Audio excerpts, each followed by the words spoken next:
Bonjour à toutes et à tous et bienvenue pour ce nouvel épisode du podcast leaderadvocacy.com, le podcast qui décrypte les tendances du marketing advocacy et la prise de parole des dirigeantes et dirigeants en ligne. Je suis Patrice Hilaire, conférencier et créateur du site leaderadvocacy.com et j'ai le plaisir d'accueillir aujourd'hui Anthony Rochant. Bonjour Anthony. Bonjour Patrice, merci pour l'invitation. Eh bien, écoute, merci. Alors, pour nos auditeurs, ben voilà, on fait ça chaque année maintenant, hein, Viva Technologies a le plaisir de m'accepter, de me proposer, en fait, en tant que podcast ambassadeur. Et donc, bah, je viens rencontrer les investisseurs, les personnes, en fait, aujourd'hui, des social media qui sont présents sur donc Vivatech. Et donc, bah, ça me permet de voir des gens que je n'ai jamais rencontrés, mais que depuis des années, avec Anthony, on se suit. Je dirais pas 20 ans, mais au moins, je pense au moins une quinzaine d'années, hein, qu'on se suit sur les réseaux et qu'on s'était jamais rencontrés physiquement. Donc, je suis heureux de te rencontrer aujourd'hui sur Vivatech. Moi aussi, très heureux de te rencontrer enfin, en vrai, en IRL comme on dit. Donc c'est avec grand plaisir. Merci beaucoup pour l'invitation. Alors, je te propose dans un premier temps de te présenter pour les rares auditeurs qui ne te connaissent pas. Alors je suis CEO de LEW, l'acronyme de Les Experts du Web, qui est une structure de formation et de conseil en communication digitale et communication d'influence. Voilà, notre métier, c'est d'accompagner des directions marketing, directions de com, dans toute leur logique, on va dire, d'influence, mécanisme d'influence, et notamment avec une orientation sur la data pour tenter d'éclairer leurs décisions. Et je suis créateur de contenu aussi pour quelques marques en B2B. OK.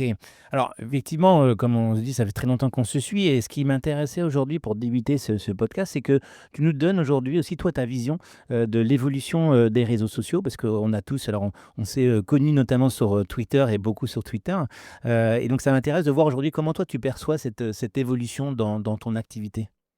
Ben, on est beaucoup plus finalement sur cet axe conversationnel qu'on n'avait pas, enfin moi quand j'ai débuté dans le web, on va dire, il y a une bonne quinzaine d'années. Qui est flagrant aujourd'hui. C'est-à-dire que, bah, que ce soit des dirigeants ou que ce soit des marques, on avait l'impression qu'il ou qu'elle parlait en fait toute seule et que c'était unilatéral. Et en fait aujourd'hui on est davantage axé sur le conversationnel et c'est ce qui fait la grosse différence. Hem, on a, des prises de parole et je pense qu'on va en parler après qui sont multiples aujourd'hui et c'est vraiment cette évolution en fait bah, des finalement, du nombre d'auteurs, nombre de posts qu'on peut avoir et bah, ces rebonds conversationnels. Ce qu'on n'avait pas, voilà, ce qu'on n'avait pas il y a 15 ans. Donc l'évolution, elle se porte là-dessus et puis, bah, avec, avec l'IA et l'évolution de l'IA aussi, on est de plus en plus dans ce mode, conversationnel. Alors, est-ce que toi tu as un réseau social préféré ou est-ce qu'aujourd'hui tu as évolué aussi dans ta les réseaux que tu utilises au quotidien? Je suis toujours sur X, pour, voilà, pour différentes raisons. Parce que j'y ai une communauté, on va dire, qui est bienveillante, contrairement à ce qu'on pourrait croire sur X, le le pays des haters, qui me permet aujourd'hui vraiment d'être dans ce mode de partage, au-delà de la veille, dans ce mode vraiment partage avec la communauté, tech, communauté, voilà, autour de marketeurs et ce qui permet vraiment de pouvoir vraiment s'exprimer. Donc je reste vraiment sur X, au-delà des collaborations aussi avec les marques, puisque c'est pour ça aussi que j'y suis. Et donc, bah, j'ai aussi Blue Sky, qui, vient un petit peu en complément, on va dire, de la veille, avec un côté un peu plus, «safe», on va dire, entre guillemets et qui est assez intéressant aussi pour aller partager de l'information utile. Maintenant, sur, Blue Sky et pour le moment, la communauté n'y est pas vraiment encore, même si on a une vraie évolution de ce côté-là, avec ces réseaux sociaux alternatifs. Pour l'instant, j'y trouve plutôt, voilà, ce côté effectivement un peu conversationnel, mais c'est pas X non plus. OK, et donc en fait, pour toi, c'est des choses qui ont évolué comme tu le disais, sur LinkedIn aujourd'hui tu as aussi intégré cette, parce que là tu en as pas parlé. Est-ce que LinkedIn est aussi pour toi une évolution, logique par rapport notamment à effectivement cette difficulté aujourd'hui qu'on a par rapport à X, pour plein de raisons, politiques, positionnement, tu parlais des haters, effectivement sur plein d'autres pour plein de sujets. Est-ce que tu as aussi quand même vu, toi, une évolution sur ta perception par rapport à LinkedIn? Oui, LinkedIn, c'est un peu, the place to be aujourd'hui et voilà, quand on cherche un profil, quand on cherche une info, on va la chercher sur LinkedIn et même davantage que sur X. Mais en fait, moi, j'y vois un combo, on va dire intéressant sur, justement la prise d'information, on va dire en termes de veille, où je vais commencer en fait sur X et je vais, continuer ensuite sur LinkedIn. Par exemple sur, la consultation, on va dire d'un profil que j'ai pu, voir et j'ai pu catcher en fait sur X et je trouve que c'est le en fait le bon, on va dire le bon complément en fait dans cette idée de justement de rechercher de l'information et de rechercher aussi ses pairs. OK.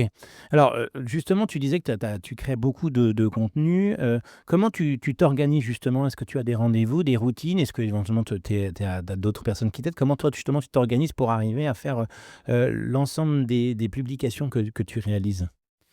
Bah, c'est une, routine, on va dire mûrement huilée depuis déjà une bonne quinzaine d'années avec des outils. J'ai des outils d'agrégation effectivement de contenu, que je mets aussi bout à bout, qui me permettent, vraiment de faire une revue de presse. Donc je fais ma revue de presse, bah, tous les matins.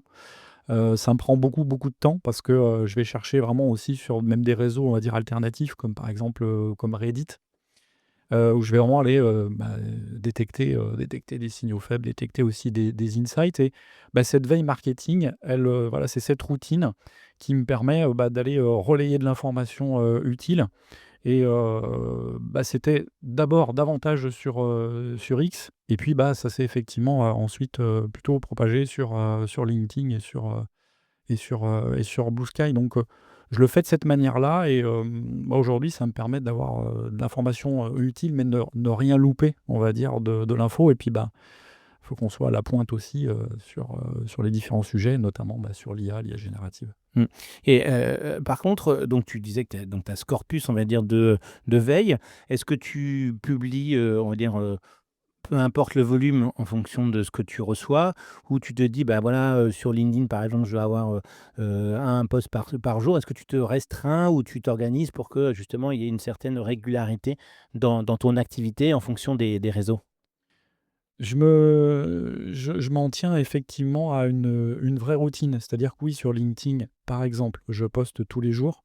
Donc, je prépare en fait, j'ai une préparation de posts, à l'avance, avec une diversification de contenus, sur lesquels, ben, je vais apporter, je vais essayer d'apporter de l'information, alors surtout sur des thématiques assez spécifiques, notamment sur LinkedIn, sur, le social listening et la social intelligence liée à l'influence, qui est un petit peu, on va dire, mon fer de lance.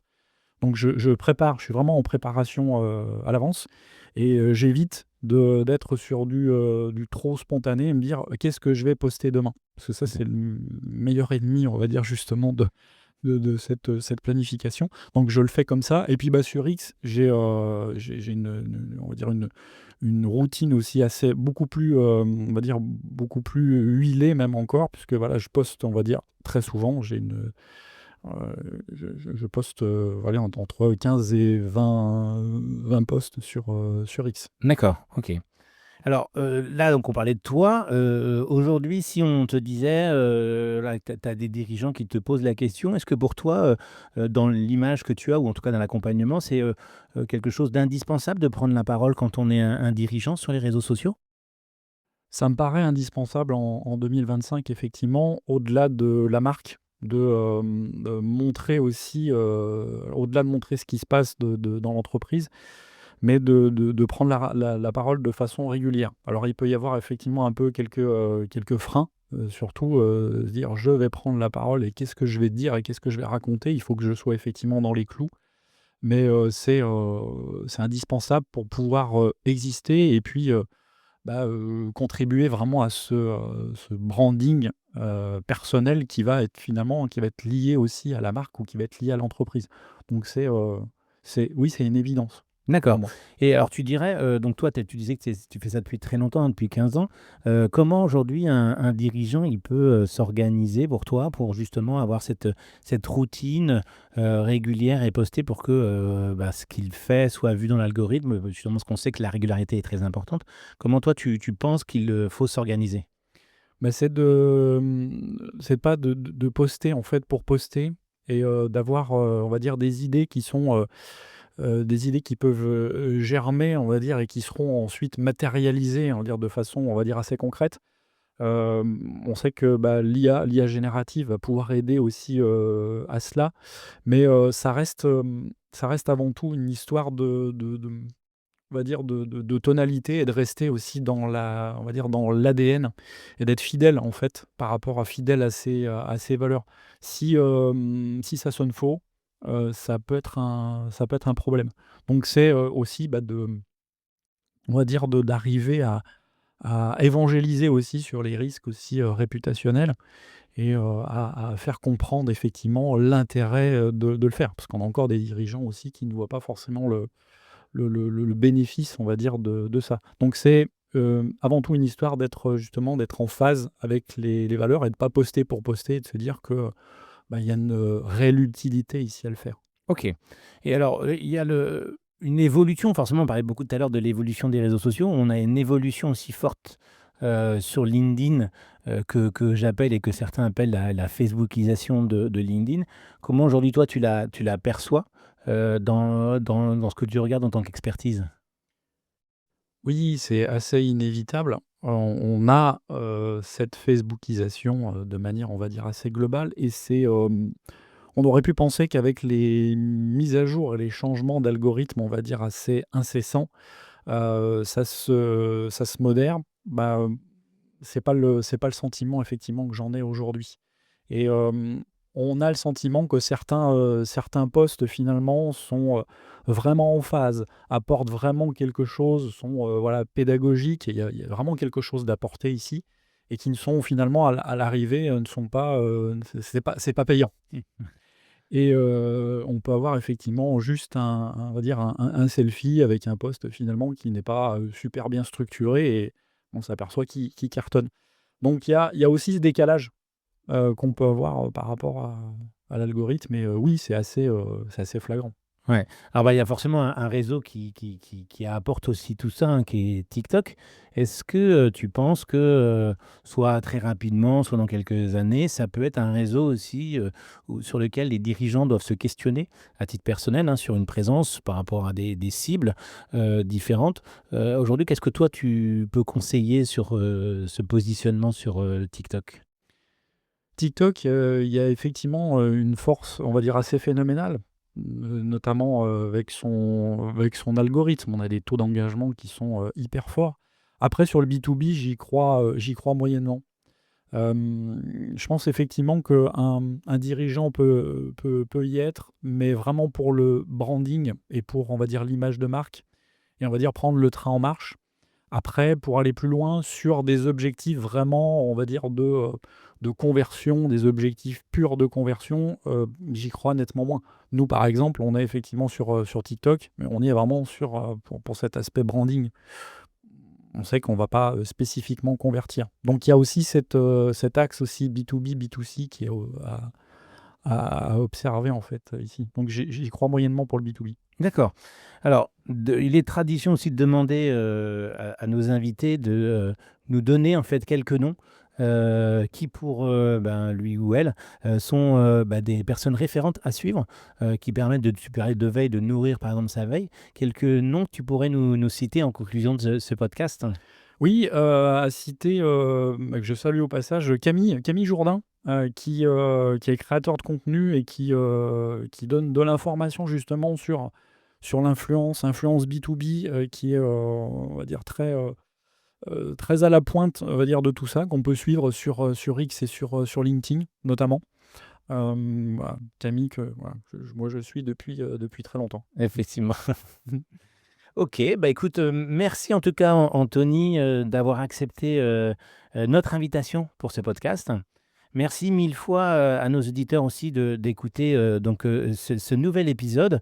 Alors n'hésitez pas bien évidemment à partager, cet épisode auprès d'un ou d'une amie, pour justement, lui faire connaître, cette thématique de la leader advocacy. Merci à toutes et à tous de, bah, également noter, ce podcast, avec 5 étoiles pourquoi pas sur, les plateformes de streaming. Et on se retrouve dans 15 jours pour encore un nouvel épisode autour de la leader advocacy. Merci Anthony. Merci beaucoup Patrice.